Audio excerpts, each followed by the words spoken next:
Hello ફૂડી friends, કૃષ્ણકા kitchen ખજાનામાં તમારું સ્વાગત છે. આજે આપણે બનાવીશું ખંભાતનો ફેમસ એવો હલવાસન. તો ચલો ફટાફટ એની રેસીપી જોઈ લઈએ. જો તમને મારા વિડીયોઝ પસંદ આવતા હોય તો લાઈક કરો, શેર કરો અને સબસ્ક્રાઈબ કરો. સૌથી પહેલાં પેનની અંદર આપણે 1 ટેબલ સ્પૂન ઘી લઈ લઈશું. ઘી ગરમ થાય એટલે 2 ટીસ્પૂન જેટલો આપણે ખાવાનો ગુંદર લીધો છે. હવે આપણે એને પ્રોપર હલાવીને ફૂલાવી લઈશું, નહીં તો ઘણી વખતે વચ્ચે કચાશ આવે છે, એટલે એને એકદમ વ્હાઈટ ના થાય ત્યાં સુધીને આપણે એને શેકવાનો છે. ગુંદર સરસ ફૂલી ગયો છે. હવે આપણે એને કઢી લઈશું. ગુંદરને આપણે પ્રોપર ફૂલાવો ખૂબ જ જરૂરી છે, નહીં તો ઘણી વખતે દાંતને ચોંટી જાય છે. એટલે આવી રીતના આપણે પ્રોપર ફૂલી જાય ત્યાં સુધીને ફૂલ ગેસ ઉપર જ એને ગુંદર તળી લેવાનો છે. પેનમાં હવે બીજું અડધી ટીસ્પૂન જેટલું ઘી અંદર એડ કરીશું. ઘી ઓગળે એટલે અંદર 2 ટીસ્પૂન જેટલો આપણે ઘઉંનો કકરો લોટ લઈશું. જે આપણે ભખરીનો લોટ યુઝ કરતા હોય એ જ લોટ યુઝ કરવાનો છે. લોટને પણ આપણે ઘીની અંદર સરસ શેકી લઈશું. લોટ સરસ એકદમ ગોલ્ડન બ્રાઉન કલરનો થઈ ગયો છે. લોટ શેકાઈ જાય એટલે આપણે અંદર 2 કપ દૂધ એડ કરીશું. 2 કપ એટલે લગભગ 500 ml જેટલું દૂધ અંદર એડ કરવાનું છે. દૂધને આપણે પહેલાં ગરમ કરીશું. દૂધની અંદર એક વખત ઉભરો આવી ગયો છે.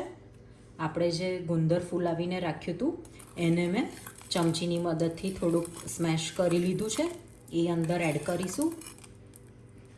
હવે આપણે એને હલાવીશું.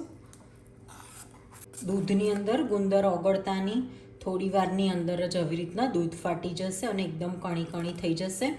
હલવાસનની અંદર જે આપણે ચૂઈ ઇફેક્ટ આવે છે એ આ ગુંદર એડ કરવાથી ખૂબ જ સરસ ચૂઈ ઇફેક્ટ આવે છે. હવે જ્યાં સુધીને આનું બધું પાણી બળી ના જાય ત્યાં સુધીને આપણે એને ગરમ કરીશું. સારું એવું પાણી બળી ગયું છે. હવે આપણે એને બીજા ગેસ ઉપર ટ્રાન્સફર કરીશું. બીજી એક પેન લઈ લઈશું. હવે એની અંદર 1/4 કપથી થોડીક ઓછી એવી ખાંડ લઈ લઈશું. હવે ખાંડને આપણે મેલ્ટ કરવાની છે. જ્યાં સુધીને ડાર્ક બ્રાઉન કલર ના આવે ત્યાં સુધીને આપણે ધીમા ગેસ ઉપર એને મેલ્ટ કરીશું. જો તમે ફૂલ ગેસ ઉપર કરશો તો એનો થોડો કડવો ટેસ્ટ આવશે. એટલે ધીમા ગેસે ખાંડને ઓગળવાની અને પછી મીડિયમ ફ્લેમ ઉપર આપણે એને કેરેમલાઇઝ કરીશું. ખાંડ સરસ કેરેમલાઇઝ થઈ ગઈ છે. હવે આપણે એને આ મિશ્રણની અંદર એડ કરીશું. હવે હલાવી દઈશું. આ કેરેમલાઇઝ કરવાથી ખાંડ ખૂબ જ સરસ એનો કલર આવે છે. જ્યાં સુધીને હવે એનું પ્રોપર પાણી ના બળી જાય ત્યાં સુધીને આપણે કોન્સ્ટન્ટ એને હલાવતા રહીશું. લો ટુ મીડિયમ ફ્લેમ ઉપર જ આપણે આ પ્રોસેસ કરવાની છે. હવે આપણે અંદર એડ કરીશું અડધી ટેબલ સ્પૂન જેટલી મલાઈ. ફ્રેશ મલાઈ લીધી છે. મલાઈ એડ કરવાથી ખૂબ જ સરસ પોચી એકદમ સોફ્ટ કણક બનીને રેડી થશે. મિક્સ કરી લઈશું. ઓલમોસ્ટ પાણી બધું બળી ગયું છે.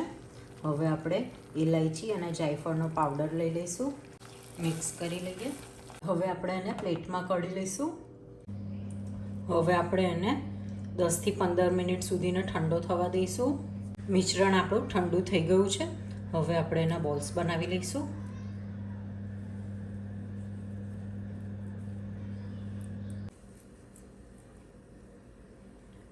બોલ્સ બનીને રેડી છે. હવે આપણે ઉપર બદામથી ગાર્નિશ કરીશું.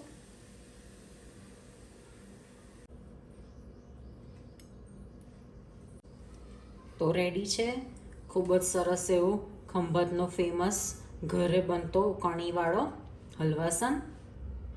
તો ચોક્કસથી આ રેસીપી ઘરે ટ્રાય કરો. ખાઓ, ખિલાઓ ઓર ખુશ રહો.